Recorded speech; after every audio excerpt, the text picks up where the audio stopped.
जय हिंद मेरे प्यारे साथियों, स्वागत है आप सभी का परीक्षा वाटिका यूट्यूब परिवार में। आज के वीडियो में बीपीएससी एडीओ दूसरे पेपर का 8वां प्रैक्टिस सेट कंप्लीट करेंगे। इससे पहले 7 प्रैक्टिस सेट हो चुके हैं, उस वीडियो को जाकर के आप लोग देख सकते हो, इसी चैनल पर अपलोड कर दिया गया है। वीडियो को स्टार्ट करें उससे पहले आप लोग चैनल को सब्सक्राइब करके बेल आइकन को प्रेस कर लीजिए ताकि सभी वीडियो और टेस्ट सीरीज का नोटिफिकेशन सबसे पहले आप तक पहुंच पाएगा। तो चलिए स्टार्ट करते हैं आज का टेस्ट। पहला प्रश्न है, किस तारीख को उड़ीसा को बिहार से पृथक कर प्रांत का दर्जा दिया गया था? सही जवाब हो जाएगा विकल्प बी, 1 अप्रैल 1936 को। यह प्रश्न पिछले टेस्ट में भी आया था कि 1 अप्रैल 1936 को उड़ीसा को बिहार से अलग करके एक अलग प्रांत का दर्जा दिया गया था। और 22 मार्च 1912 को ये कौन अलग हुआ था? तो ये हुआ था बिहार और उड़ीसा बंगाल से अलग हुआ था। उस समय बिहार प्लस उड़ीसा एक प्रांत हुआ करता था। फिर उसके बाद उड़ीसा अलग हो जाता 1 अप्रैल 1936 को बिहार से।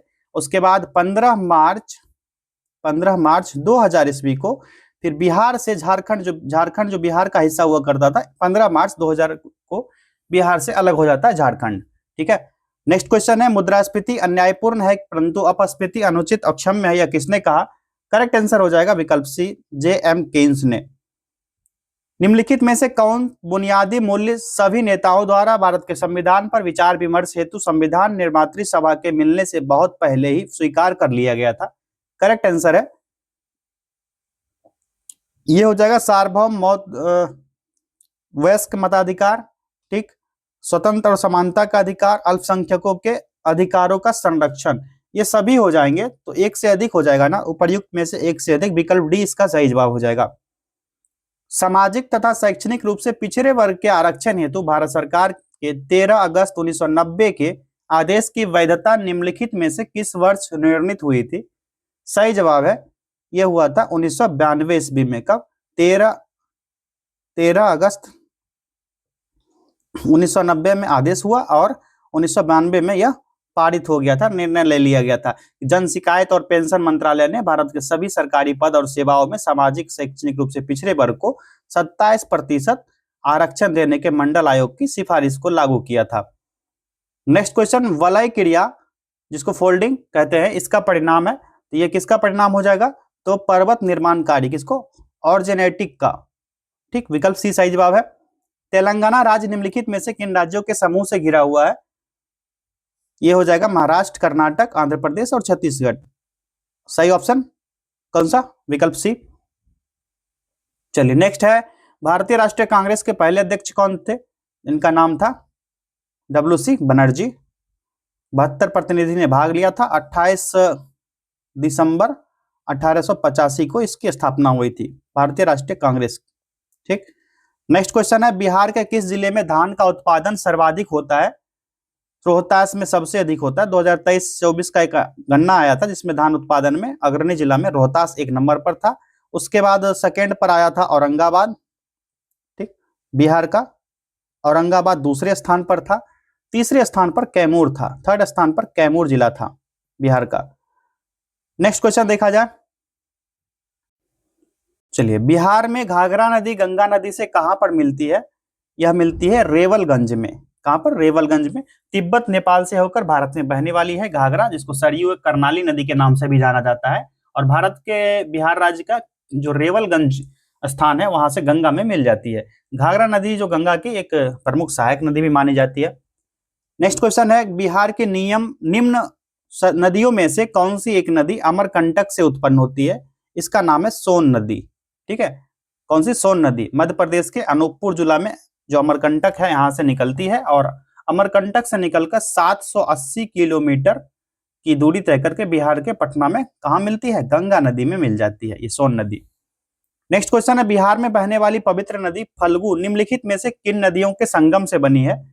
तो यह मोहाना और लीलाजन नदी से मिली है। ठीक है, विकल्प ए सही जवाब हो जाएगा, मोहाना और लीलाजन जिसको निरंजना नदी के नाम से भी जाना जाता है। कौन सा? निरंजना नदी। बिरसा मुंडा द्वारा किसको कमांडर इन चीफ नियुक्त किया गया? करेक्ट आंसर हो जाएगा, यहाँ पर कोई भी आंसर सही नहीं दिया गया है। सबसे पहले तो ये जान लीजिए कि मुंडा आदिवासी समूह बिहार के छोटा नागपुर पठार के रांची के दक्षिण भाग में निवास करते थे और ब्रिटिश सरकार द्वारा जब इन जनजातियों की जीवन शैली में सामाजिक और सांस्कृतिक रूप से हस्तक्षेप किया गया तो बिरसा मुंडा के नेतृत्व में 1895 ईस्वी में विद्रोह छेड़ दिया गया, जिसको उलगलखानी या फिर उलगुलान विद्रोह के नाम से भी जाना जाता है, और इसको सरदारी विद्रोह भी कहा गया था बिरसा मुंडा का इस विद्रोह का नाम। इसलिए इस विद्रोह में बिरसा मुंडा द्वारा किसी को भी कमांडर इन चीफ नहीं बनाया गया था। ठीक है, अपने लोग के वहां पे लड़े थे जितने भी आदिवासी थे, तो प्रयुक्त में से कोई नहीं, विकल्प ई इसका राइट आंसर होगा। किस वर्ष बिहार प्रांतीय किसान सभा का गठन किया गया? करेक्ट आंसर है 1929 ईस्वी में किया गया था, और इसके संरक्षक सहजानंद सरस्वती थे। सहजानंद सरस्वती इसके संरक्षक बने थे। ठीक है, और सचिव बने थे एनजी रांगा। एनजी रांगा इसके सचिव। ठीक, और संरक्षक कौन थे? संरक्षक थे सहजानंद सरस्वती। क्लियर है? अगला प्रश्न है यहाँ पर क्वेश्चन नंबर 14, बिहार में 1781 में विद्रोह के बारे में निम्नलिखित में से कौन सा कथन सही है? करेक्ट आंसर इसका जो हो जाएगा एक से अधिक हो जाएगा, क्योंकि सारे ऑप्शन यहाँ पर सही दिए गए हैं। जो बिहार में 1781 का विद्रोह हुआ था, जिसमें जमींदार सरदार और ब्रिटिश ईस्ट इंडिया कंपनी के खिलाफ विद्रोह हुआ था, और इसने प्रमुख नेता जो राजा नारायण सिंह थे, फतेह बहादुर शाही, राजा अकबर अली खान, इस विद्रोह का मुख्य कारण जो था कि राजस्व संग्रह में बाधा उत्पन्न हो रहा था। इस विद्रोह में विद्रोहियों को असंगठित दृष्टिकोण से देखते हुए अंग्रेज बिना किसी परेशानी के विद्रोह में दबाने में सक्षम रहे थे। तो राइट आंसर जो हो जाएगा क्या हो जाएगा? विकल्प डी। ये सारे ऑप्शन सही दिए गए हैं यहाँ पर, तो एक से अधिक इसका राइट आंसर हो गया। चलिए नेक्स्ट क्वेश्चन है, 1 गीगाबाइट यानी 1 जीबी बराबर होता है, ये चीज आपको पता होगा, 1024 MB के बराबर होता है। और 1 KB अगर पूछा जाए एग्जाम में, 1 KB कितने के बराबर होगा? 1 KB बराबर होता है 1024 बाइट के बराबर। ठीक है, और 1 MB बराबर कितना का होगा? 1024 किलोबाइट के बराबर होगा। ठीक, और 1 टेराबाइट पूछा जाए 1 TB, तो 1 जैसे 1 TB हार्ड डिस्क होता है, तो यह होता है 1024 GB के बराबर। क्लियर है? और 1 GB कितने के बराबर होगा? तो 1024 MB के बराबर होगा। क्लियर है? नेक्स्ट है, कंप्यूटर प्रोग्राम में एक दोष जो इसे सही ढंग से काम करने से रोकता है, किसके रूप में जाना जाता है? करेक्ट आंसर जो हो जाएगा इसका बग के रूप में, इसको बग कहा जाता है। ठीक है, अब बग किसी कंप्यूटर प्रोग्राम या प्रणाली की त्रुटि, दोष, गलती, विफलता या खोट जो फॉल्ट होता है उसको वर्णित करता है। नेक्स्ट क्वेश्चन है, इटाई इटाई रोग, कौन सा? इटाई इटाई रोग किसके कारण होता है? इसका रीजन है कैडमियम के कारण। कैडमियम का फॉर्मूला CD। ठीक है, CD, इसी के संपर्क में आने से यह रोग होता है, जो औद्योगिकरण से संबंधित मानव गतिविधि का परिणाम होता है। और इटाई इटाई रोग को अस्थि के गंभीर दर्द के साथ जो ओस्टियोमलेशिया होता है, इसकी विशेषता, इसी की विशेषता द्वारा इसका पहचान किया जाता है। और कैडमियम जो है एक जहरीली धातु है, यह एक जहरीली धातु है।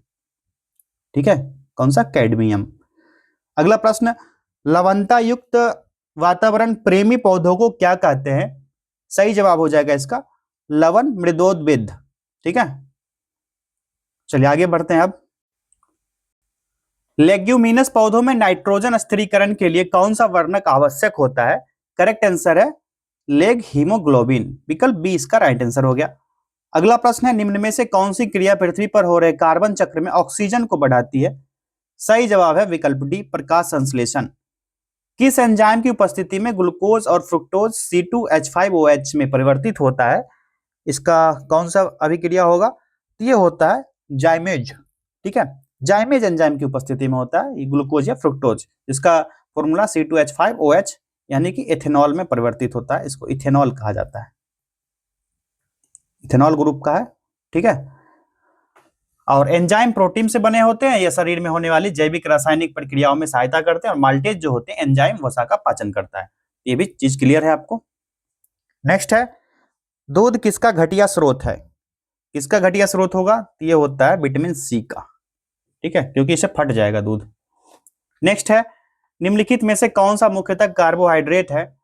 ये हो जाएगा, यहाँ पर कोई भी ऑप्शन जो है सही नहीं दिया गया कार्बोहाइड्रेट का। कार्बोहाइड्रेट के जो प्रमुख स्रोत होते हैं गेहूं, मक्का, ज्वार, बाजरा, जौ, शक्कर, गुड़, शहद, आलू, शकरकंद, चुकंदर, गन्ना, शलजम, केला, दूध, ये सभी ना ये कार्बोहाइड्रेट के मुख्य स्रोत होते हैं।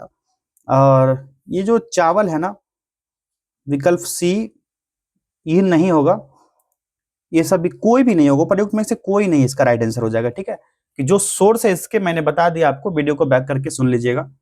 जल में कौन सा बंध पाया जाता है? तो जल में जो है ये पाया जाता है हाइड्रोजन बंध।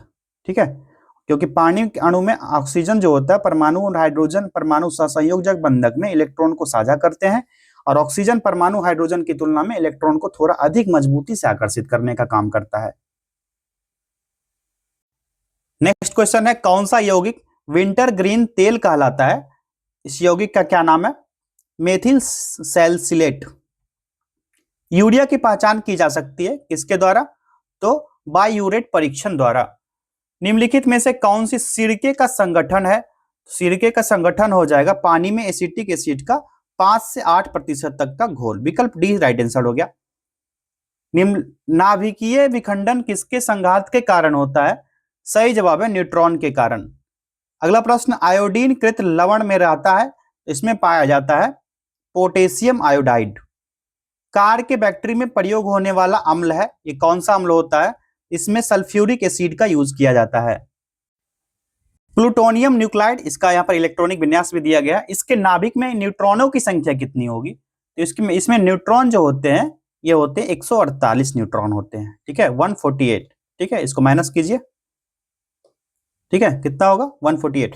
प्रिज्म से गुजरने पर सबसे अधिक अपवर्तित होने वाला रंगीन प्रकाश क्या है? करेक्ट आंसर है बैगनी। अवतल दर्पण द्वारा बनाया हुआ प्रतिबिंब क्या होता है, किस टाइप का होता है?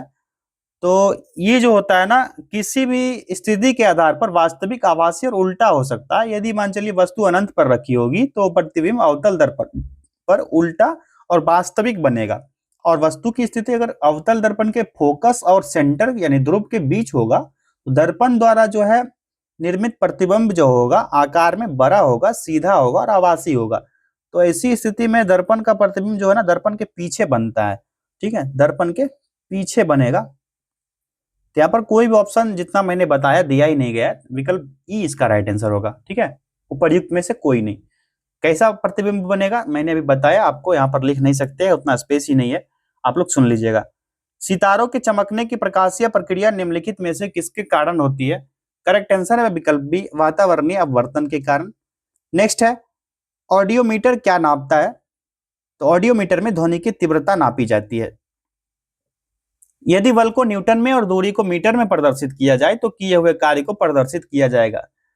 तो कैसे? जूल में परिवर्तित किया जाएगा, प्रदर्शित किया जाएगा। बोलोमीटर का उपयोग निम्नलिखित में से किस मापन किया जाता है? सही जवाब हो जाएगा बोलोमीटर उष्मा विकिरण के मापन में किया जाता है इसका यूज। ठीक है, एक चीज यहां पर लिख लीजिएगा, 1 जूल जो होता है, 1 जूल, ये क्वेश्चन हो सकता है पूछा जाए, 1 जूल कितने के बराबर होता है? तो 1 न्यूटन इंटू 1 मीटर, इसका फॉर्मूला भी होता है। ठीक है, एग्जाम में हो सकता है पूछ दिया जाए, ये फैक्ट ध्यान में सडनली आ गया तो मैंने बता दिया।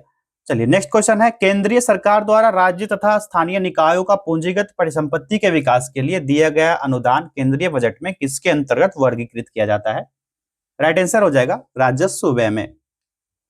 अगला प्रश्न है, 8वीं योजना के अंतर्गत जीडीपी को निम्न स्तर तक बढ़ाने का लक्ष्य निर्धारित किया गया, किस तरह से? तो यहाँ पर जो 5.6% का अनुमान रखा गया था और वास्तविक औसत समृद्धि दर 6.8% रहा था, जो कि बहुत बेहतरीन माना गया था।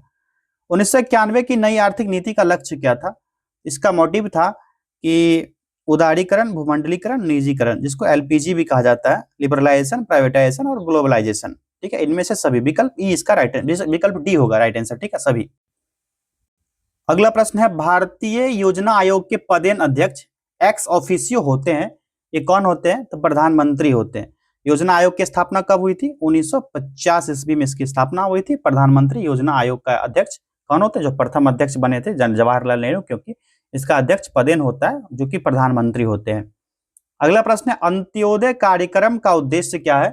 राइट आंसर है विकल्प सी, गरीबों में सबसे गरीब की सहायता करना। भारत सरकार का बजट प्रस्तुत करने वाली प्रथम महिला वित्त मंत्री कौन है? तो ये है इंदिरा गांधी। ठीक है, इंदिरा गांधी जब प्रधानमंत्री बनी थी तो 1 वर्ष के लिए उन्होंने वित्त मंत्रालय का प्रभार भी स्वयं के अपने पास रखा था, 1 वर्ष तक, 1 ईयर तक। खुद के पास वित्त मंत्रालय इन्होंने रखा था, किन्होंने? इंदिरा गांधी ने। योजना आयोग एक है, ये किस प्रकार का आयोग था? एक परामर्शदायी संस्था है, ठीक है, और मार्च 1950 में यह प्रलेख द्वारा सामने आया था और इसके फलस्वरूप संगठन में सरकार द्वारा समय समय पर परिवर्तन किया जाता रहा और योजना आयोग की जगह पर अभी नीति आयोग कार्यरत है, ठीक है। कब आया नीति आयोग? 2014 में, और जो कि 2012 से 17 12वीं पंचवर्षीय योजना के बाद नीति आयोग अब वर्क कर रहा है और इसके भी अध्यक्ष जो होते हैं पदेन होते हैं, प्रधानमंत्री होते हैं और वर्तमान में इसके अध्यक्ष हमारे माननीय प्रधानमंत्री नरेंद्र मोदी जी हैं, ठीक है। अगला प्रश्न है, पंचायती राज संस्थाओं को 29 कार्यों की सूची किस अनुच्छेद के तहत दी गई है? करेक्ट आंसर इसका हो जाएगा विकल्प डी, आर्टिकल 243 क्लॉज जी के तहत बताई गई है। इसमें सारे विषयों को शामिल किया गया और 73वां संविधान संशोधन अधिनियम 1992 में 1992 के द्वारा पंचायती राज व्यवस्था को न केवल नई दिशा प्रदान की गई और अनुच्छेद 243 क्लॉज जी के तहत महिलाओं के पंचायत में 33% आरक्षण भी प्रदान किया गया था, उनकी सहभागिता बढ़ाने का अवसर प्रदान किया गया जिससे देश के सामाजिक एवं राजनीतिक जीवन में संतुलन बनाया जा सके, ठीक है। और केरल में पंचायतों के महिलाओं की भागीदारी को बढ़ाकर कितना कर दिया? 50% ये बढ़ा के कर दिया था। भारत में महिलाओं के लिए किस राजनीतिक संस्था में स्थान आरक्षित है? करेक्ट आंसर विकल्प ए, पंचायती राज में, पंचायती राज में, ठीक है। अगला प्रश्न है, पंचायत के चुनाव कराने हेतु निर्णय कौन लेता है? राइट आंसर हो जाएगा इसका विकल्प बी, राज्य सरकार। कौन? राज्य सरकार लेता है और इसके अधीन जो होता है, जो आर्टिकल 243 हिंदी में कहे तो ठीक, और सब क्लॉज 1 के तहत और 1 और 2 दोनों को मान लीजिए, दोनों को साथ लेकर चलते हैं। इसके अधीन पंचायत के चुनाव कराने हेतु राज्य सरकार जो निर्णय लेती है, चुनावी प्रक्रियाओं की तैयारी की देखरेख, निर्देशन, मतदाता सूची तैयार करना, इस पर नियंत्रण बनाती है और पंचायत के सभी चुनाव को संपन्न कराने की शक्ति राज्य निर्वाचन आयोग में निहित होता है। और पंचायतों का कार्यकाल कितना होता है? 5 वर्ष का होता है। क्लियर है? अगला प्रश्न है, आमतौर पर भारत के प्रधानमंत्री होते हैं तो लोकसभा के सदस्य होते हैं। आर्टिकल 74 क्लॉज 1 में कहा गया है और व्यक्त किया गया है कि मंत्रिपरिषद का प्रधान प्रधानमंत्री होगा और सामान्यतः भारत के प्रधानमंत्री लोकसभा के सदस्य होते हैं, किंतु यह अनिवार्य शर्त नहीं होती है। इसके पद और कार्य से संबंधित बात कही जाए तो सदन में प्रधानमंत्री बहुमत दल का नेता होता है और प्रधानमंत्री मंत्रिमंडल का अध्यक्ष भी होते हैं, उनकी बैठकें बुलाते हैं और उसका सभापतित्व भी करते हैं। प्रधानमंत्री जो होते हैं लोकसभा का सदस्य, बहुमत दल का नेता, और किंतु राज्यसभा का सदस्य भी प्रधानमंत्री बन सकता है। डॉक्टर मनमोहन सिंह, इंदिरा गांधी, इंद्र कुमार गुजराल, ये सारे प्रधानमंत्री जिनका नाम मैंने लिया था, ये सभी राज्यसभा के भी सदस्य बन चुके थे। भारत के राष्ट्रपति को यह अधिकार नहीं प्राप्त है कि वह क्या होता है? करेक्ट आंसर है उच्चतम न्यायालय के न्यायाधीश को हटाए। लोकसभा का नेता कौन है? करेक्ट आंसर हो जाएगा प्रधानमंत्री। निम्न में से कौन भारत के प्रधानमंत्री थे जब 73वां एवं 74वां संविधान संशोधन अस्तित्व में आया था? कौन थे? इनका नाम था पीवी नरसिम्हा राव, ठीक है, पीवी नरसिम्हा राव। भाग 9 और आर्टिकल 243 अभी मैंने बताया था, थोड़ी देर पहले क्वेश्चन आया था इससे रिलेटेड। नेक्स्ट क्वेश्चन है, भारत की नव उद्घटित संसद में सांसदों के लिए कुल कितनी सीटें हैं? कुल सीटों का आवंटन इसमें 1272 है और 888 जो है लोकसभा की सीटें और 384 सीटें जो है राज्यसभा की सीटें हैं। भारत की नई संसद का आकार कैसा है? त्रिभुजाकार है और जो कि 64,500 मीटर स्क्वायर में फैला है। कितना? 64,500 मीटर स्क्वायर में फैला है ये पूरा क्षेत्र। क्लियर है? नेक्स्ट क्वेश्चन देखते हैं, भारत की संसद के नए भवन के प्रभारी वास्तुकार का नाम क्या है? वो थे पद्मश्री बिमल पटेल। भारत में न्यायिक प्रणाली किस पर आधारित है? करेक्ट आंसर हो जाएगा, यहां पर जो ऑप्शन दिए गए हैं इसका राइट आंसर होगा। जैसे भारत में ना न्यायिक प्रणाली का प्राथमिक और मुख्य स्रोत भारत का संविधान है। कोई विधि, कानून, नियम, उपनियम, जितने भी आदेश होते हैं अथवा निर्देश अभी तक के विधिमान्य है तब तक यह संवैधानिक उपबंध के अनुकूल होते हैं। इसके अलावा बात की जाए तो भारत में न्यायिक निर्वाचन विधि द्वारा स्थापित प्रक्रिया के अनुसरण में गतिशील है और विधानमंडल द्वारा जो उचित प्रक्रिया के अनुपालन में निर्मित विधि को ध्यान में रखा जाता है। इसमें भावना या इच्छा को भी नहीं देखा जाता है। संवैधानिक व्याख्या में लिखित तत्व को आधार मानकर प्रक्रिया का निर्धारण किया जाता है। जैसे कि मेनका गांधी बनाम भारत संघवाद में यह सुस्पष्ट रूप से सामने आया था। इसमें से राइट आंसर जो हो जाएगा सभी हो जाएगा, एक से अधिक है ना, तो एक से अधिक हो जाएगा, विकल्प ई इसका राइट आंसर हो गया। भारत के संविधान के किस अनुसूची के अधीन जनजातीय भूमि का खनन के लिए निजी पक्षकारों को अंतरण, अकृत और शून्य घोषित किया जा सकता है? करेक्ट आंसर है 5वीं अनुसूची में। नेक्स्ट क्वेश्चन है, भारतीय संविधान की किस अनुसूची में भारतीय भाषाओं की सूची सम्मिलित की गई है? सही जवाब हो जाएगा इसका 8वीं अनुसूची में। जहां जीव रहता है उस सटीक जगह को कहते हैं, उसको क्या कहा जाता है? आवास। अगला प्रश्न, निम्नलिखित में से कौन सा वायु को सबसे अधिक प्रदूषित करता है? करेक्ट आंसर है कार्बन मोनोऑक्साइड। अगला प्रश्न, निम्नलिखित में से कौन एक जैव अवक्रमणीय नहीं है? सही जवाब इसका हो जाएगा LAB अपमार्जक। जो साबुन, क्षारीय वसा और तेलों की प्रतिक्रिया से बनते हैं और वसा और तेल आसानी से माइक्रोब्स द्वारा सरल अणु में टूट जाते हैं, इसलिए साबुन जो होता है बायोडिग्रेडेबल होता है। और LAB डिटर्जेंट सिंथेटिक यौगिक होते हैं या साधारणतः कहा जाए तो लंबी श्रृंखला वाले कार्बोक्सिलिक एसिड होते हैं जो अमोनियम या सल्फेट लवण होते हैं। और इन सिंथेटिक यौगिक को माइक्रोब्स सरल अणु में नहीं तोड़ पाते हैं, इसलिए डिटर्जेंट नॉन बायोडिग्रेडेबल होते हैं। और पौधों की पत्तियां, घरेलू मलमूत्र और साबुन जो होते हैं बायोडिग्रेडेबल होते हैं। ठीक है, तो क्लियर है, इसका राइट आंसर क्या होगा? LAB अपमार्जक। परितंत्र में ऊर्जा का प्रवाह डैश होता है, इसका सही जवाब हो जाएगा एक दिशिक होता है, वन साइडेड होता है, वन डायरेक्टेबल होता है। इसमें सौर ऊर्जा ही ऊर्जा का एकमात्र स्रोत होता है और प्रकाश संश्लेषण द्वारा पादप जो है सूर्य की विकिरण ऊर्जा का प्रयोग करके और कार्बनिक पदार्थ से खाद्य निर्माण करता है। नेक्स्ट क्वेश्चन, निम्नलिखित में से कौन सा परितंत्र का संघटक है? तो राइट आंसर जो हो जाएगा, जो परितंत्र के सबसे पहले जान लिए 2 घटक होते हैं। परितंत्र के 2 घटक कौन कौन से? यहां पर एक तो हो जाएगा जैविक। परितंत्र के 2 घटक कौन कौन से? पहला जैविक और दूसरा अजैविक। ये चीजें आपको पहले से क्लियर है, ठीक है। और जैविक घटक में हरे पौधे, उपभोक्ता और अपघटक शामिल होते हैं और अजैविक घटक में वायु, जल, सौर ऊर्जा, ताप, प्रकाश का ताप, मृदा, ये सभी शामिल होते हैं अजैविक घटक में।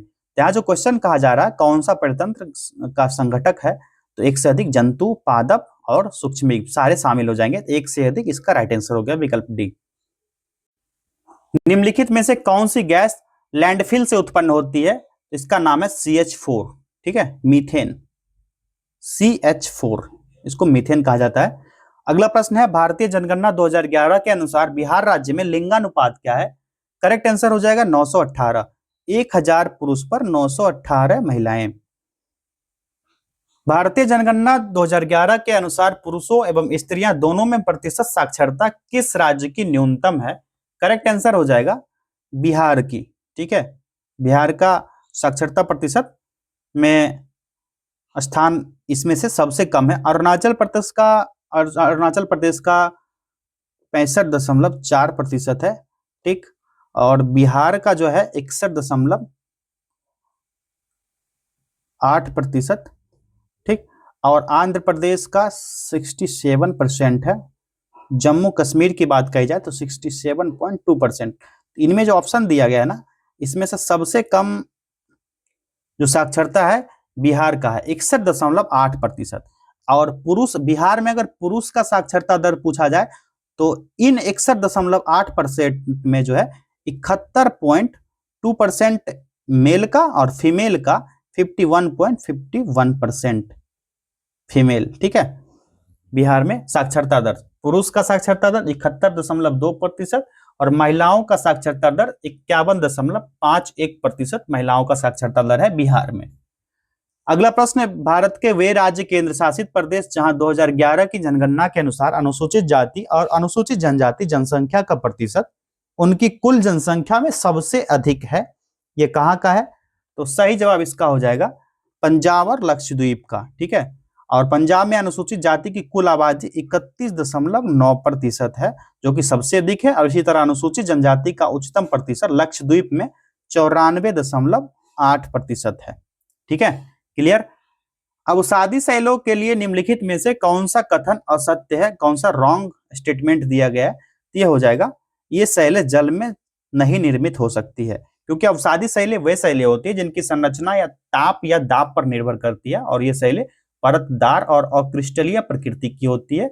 इन शैलों का निर्माण जो होता है जल और हिमानी जैसे किसी भी कारकों से हो सकता है, जैसे बालू का पत्थर हो गया, चीका, सेल, चूना पत्थर, ये सभी अवसादी शैल के उदाहरण हैं। भारत ने विदेशी सिटवे बंदरगाह को संचालित करने का अधिकार हासिल किया, यह किस देश में है? करेक्ट आंसर हो जाएगा म्यांमार में। ठीक है, और सिटवे बंदरगाह भारत द्वारा 2016 में बंगाल की खाड़ी में म्यांमार के रखाइन प्रांत की राजधानी जो सिटवे है इसमें निर्मित एक डीप वाटर पोर्ट है, और यह बंदरगाह बांग्लादेश प्रवेश किए बिना भारत के विशाखापत्तनम और कोलकाता बंदरगाह को पूर्वोत्तर के राज्यों से जोड़ने का काम करता है। क्लियर? कौन सा? सिटवे बंदरगाह बहुत इंपॉर्टेंट है। अगला प्रश्न, सुरंग और जुड़ने वाले स्थानों को निम्नलिखित जोड़ों में से कौन सा जोड़ा सही सुमेलित नहीं है? तो इसमें रॉन्ग पूछा जा रहा है, तो ये हो जाएगा जोजिला सुरंग, निर्माणाधीन कारगिल और लेह। जोजिला दर्रा लद्दाख के कारगिल जिले में है। ठीक है, कहां पर? लद्दाख के कारगिल जिला में यह है, और एक उच्च पर्वतीय दर्रा है जो श्रीनगर को लेह से जोड़ता है। ठीक है, कारगिल से नहीं, श्रीनगर को लेह से जोड़ने का काम करता है ये जोजिला सुरंग। स्थानांतरणशील कृषि के स्थानीय नाम और संबंधित देश का सही युग्म कौन सा होगा? यह लदांग मलेशिया। ठीक है, लदांग मलेशिया। निम्नलिखित देशों के जोड़ों में से किस जोड़े की पर्वतीय सीमा सबसे लंबी है? तो भारत, चीन, और भी ऑप्शन देखते हैं। यह है चिली, अर्जेंटीना, विकल्प सी इसका सही जवाब हो जाएगा। मकाओ चीन का एक स्वायत्त जो ऑटोनोमस क्षेत्र है जिस पर चीन का प्रशासनिक अधिकार भी है। ठीक है, इसका राइट आंसर हो गया विकल्प बी। निम्नलिखित में से किस देश के मृत सागर के साथ भूमि सीमा नहीं है? करेक्ट आंसर विकल्प ए, लेबनान। नेक्स्ट, निम्नलिखित में से कौन वस्तु उद्योग का केंद्र है? करेक्ट आंसर हो जाएगा भिलवाड़ा। ज्वालामुखी क्रिया के अंतिम प्रतीक क्या है?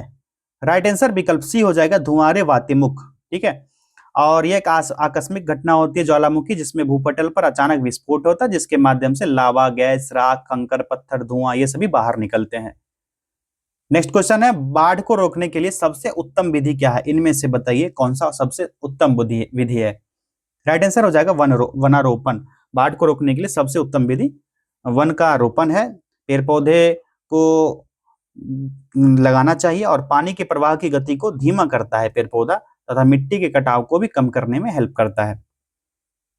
भूकंप के संबंध में निम्नलिखित में से कौन सा कथन सत्य है? करेक्ट आंसर हो जाएगा पीपी तरंगे सही है। धरातल पर उद्यम केंद्र के ऊपर से स्थान को अधिकेंद्र करते हैं, वे भी सही है। ठीक है, भूकंप के भविष्यवाणी के अध्ययन में जानवर के व्यवहार, इसका अध्ययन एक कारगर उपाय है जिसे स्थानीय लोग, जिसको मुख्यतः जनजातीय पहाड़ी वासियों द्वारा अपनाया जाता है। तरंग जो होते हैं कौन कौन? प्राथमिक और अंधारित तरंग होते हैं, और पी तरंगे भी कहा जाता है जिसको, ये सबसे पहले धरातल पर पहुंचती है। तो एस तरंगों की तुलना में पी तरंगे 66% जो होती है, ये पी तरंगे जो होती है 66% क्या होती है? प्रभावशील होती है, अधिक तीव्र होती है। दूसरा तरंग जो होता है जिसको एस तरंग कहा जाता है, जिसको एस रेज कहा जाता है, ये सबसे अधिक प्रभावशील होता है और ये केवल ठोस माध्यम में ही विचरण करता है। सबसे ज्यादा होता है एल तरंग। कौन सा? एल तरंग। ठीक है, ये सबसे ज्यादा प्रभावशील होता है और सबसे लंबा मार्ग तय करता है। तो जो एल तरंग के भूकंप होंगी सबसे ज्यादा क्षति हानि पहुंचाएगी। ठीक है, तो ये तीनों कथन जो है ना सही दिए गए हैं। तो राइट आंसर जो इसका हो जाएगा विकल्प डी हो जाएगा, एक से अधिक। ठीक है, जानवर का व्यवहार भी सही है, इसके माध्यम से भूकंप का पता किया जा सकता है, ये भविष्यवाणी के रूप में जाना जाता है इसको। सतलज और काली नदियों के बीच स्थित हिमालय के भाग को निम्नलिखित में से किस नाम से जाना जाता है? इसको कुमाऊं हिमालय के नाम से जाना जाता है। सतलज और काली नदी के बीच का भाग है यह। बाल्टोरो हिमनद अवस्थित है कहां पर? यह है काराकोरम दर्रा में। नोकरेक चोटी स्थित है कहां पर? नोकरेक चोटी जो है मेघालय में स्थित है, और यह मेघालय के गारो हिल्स क्षेत्र की सबसे ऊंची चोटी, जिसकी ऊंचाई समुद्र तल से कितनी? 1412 मीटर है। किसकी? नोकरेक चोटी की लंबाई, ऊंचाई 1412 मीटर। प्रार्थना समाज के संस्थापक कौन है? करेक्ट आंसर है विकल्प ए, आत्माराम पांडुरंग।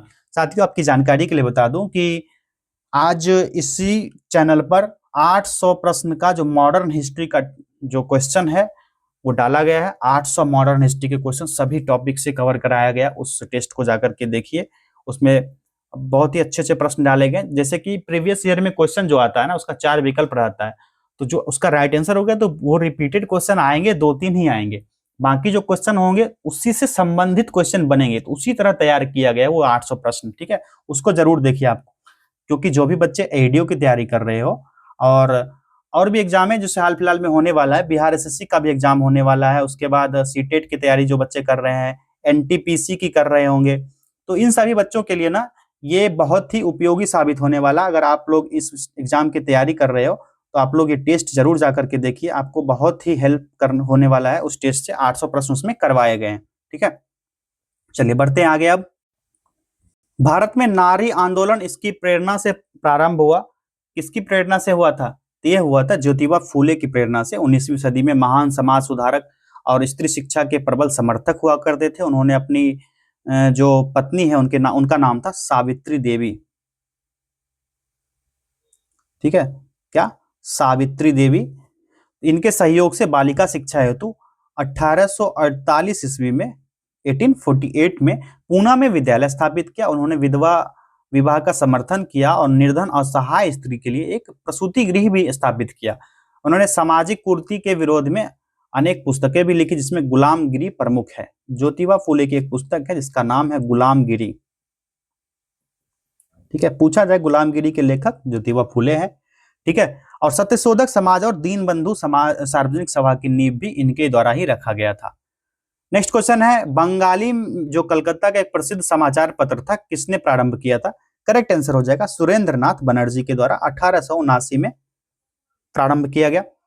दो पत्रिकाओं नवजीवन तथा यंग इंडिया का संपादन किसने किया था? भली भांति आप सभी को पता है, गांधी जी द्वारा किया गया था। नवजीवन जो है 7 सितंबर 1909 को आया था, 7 सितंबर 1919 को आया था। ठीक है, गुजराती भाषा में, ठीक, गुजराती लैंग्वेज था। और यंग इंडिया जो है अंग्रेजी भाषा में आया था। यंग इंडिया एक साप्ताहिक पत्रिका था, 1919 से 1931 तक चला था, 1919 में आया था ये भी। ठीक है, इसका language English. Clear, young India का लैंग्वेज इंग्लिश था, साप्ताहिक पत्रिका था। नेक्स्ट क्वेश्चन है, रविंद्रनाथ टैगोर को किसके लिए नोबेल पुरस्कार प्राप्त हुआ था? राइट आंसर है गीतांजलि के लिए। और गुरुदेव जो थे रविंद्रनाथ टैगोर को 1913 में यह कृति मिली थी। 1913 में गीतांजलि के लिए साहित्य का नोबेल पुरस्कार मिला था। और पुरस्कार जीतने वाले पहले भारतीय थे और पहले एशियाई भी थे।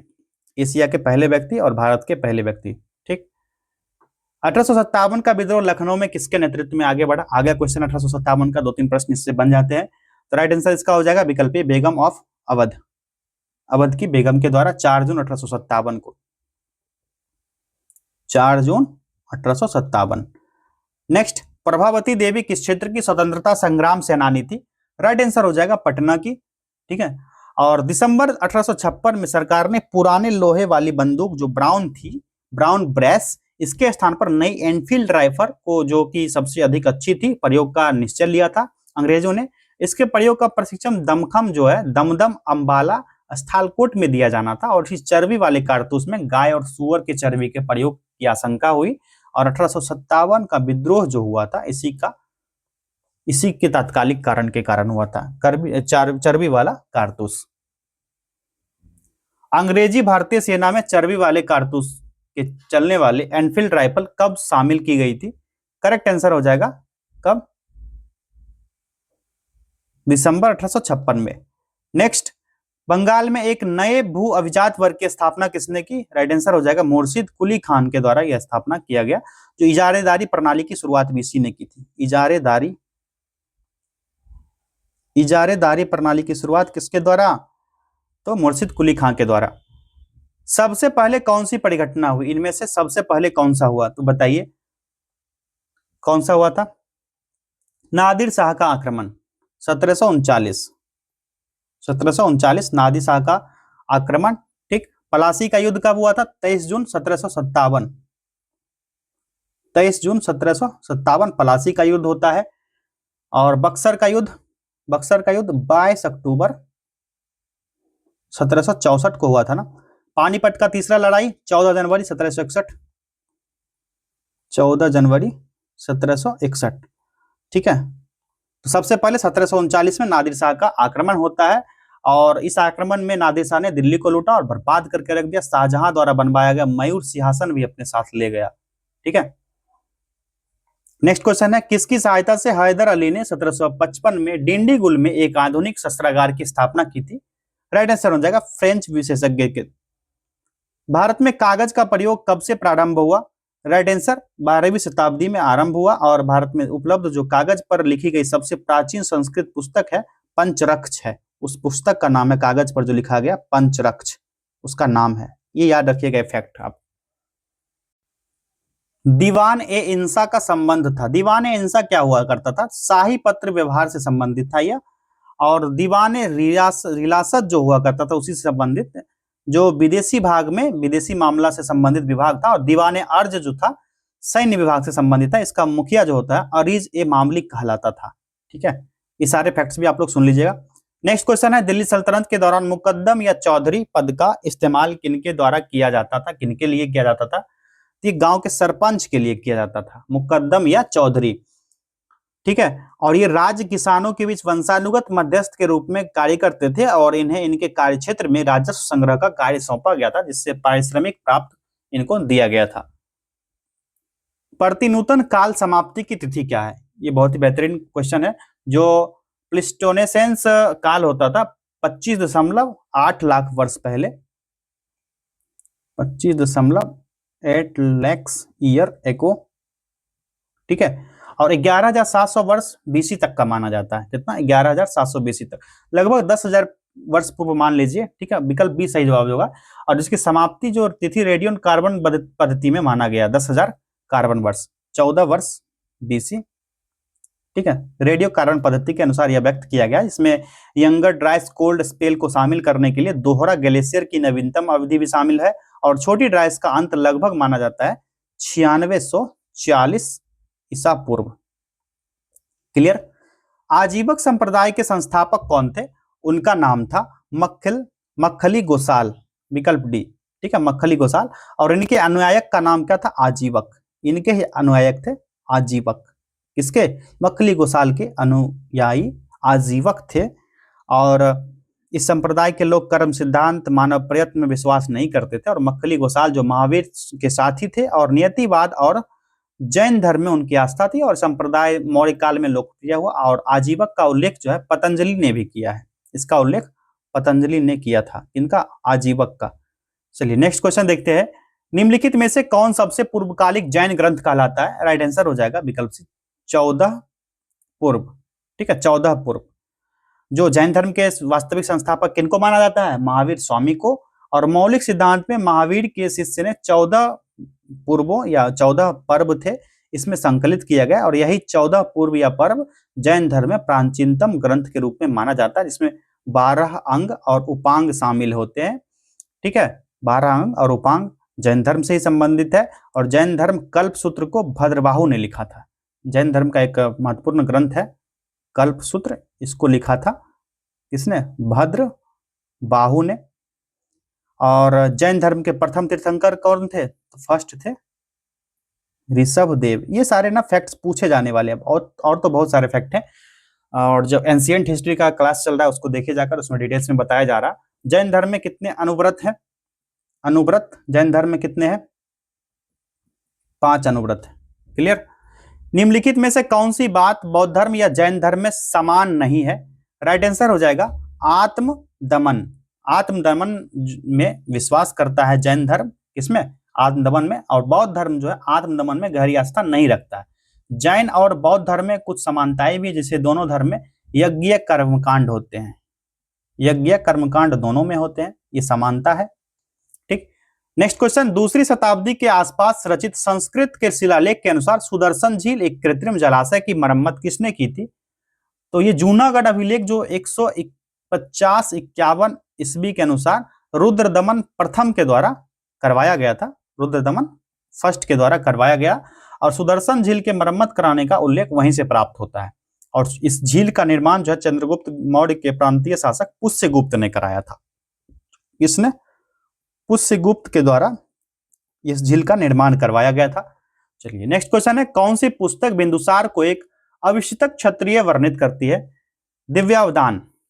ठीक है, इसमें चंद्रगुप्त के पुत्र बिंदुसार को क्षत्रिय मूर्धाभिषिक्त अर्थात अभिषिक्त क्षत्रिय कहा गया है।